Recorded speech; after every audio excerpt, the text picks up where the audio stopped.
Հայաստանի չեմպիոն գավաթակիր Նոան այսօր նոյեմբերի 27-ին UEFA-ի կոնֆերենցիաների լիգայի փուլի 4-րդ մրցափուլի շրջանակում արտագնահ խաղում ուժերը կչափի շոտլանդական Աբերդինի հետ։ Սանդրո Պերկովիչի գլխավորած թիմը 4 միավորով զբաղեցնում է 17-րդ տեղը մրցաշարային աղյուսակում։ Հանդիպումը կմեկնարկի Երևանի ժամանակով ուշ գիշերին։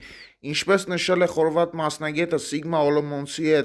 հետխաղային ասուլիսի ընթացքում, մենք ունենք 4 միավոր, մեզ հարկավոր է ևս 8-ը։ Հովհաննես Համբարձումյանը և խաղընկերները մինչ մրցավայր մեկնելը Fastex Premier League-ի 14-րդ տուրի շրջանակում սեփական հարկի տակ ընդունեցին Ալաշկերտին, որն ավարտվեց ոչ ոքի 2-2 արդյունքով։ Հավելենք, Հայաստանի ներկայացուցիչը դեկտեմբերի 11-ին 5-րդ տուրի շրջանակում Երևանի Վազգեն Սարգսյանի անվան հանրապետական մարզադաշտում կընդունի լեհական Լեգիային։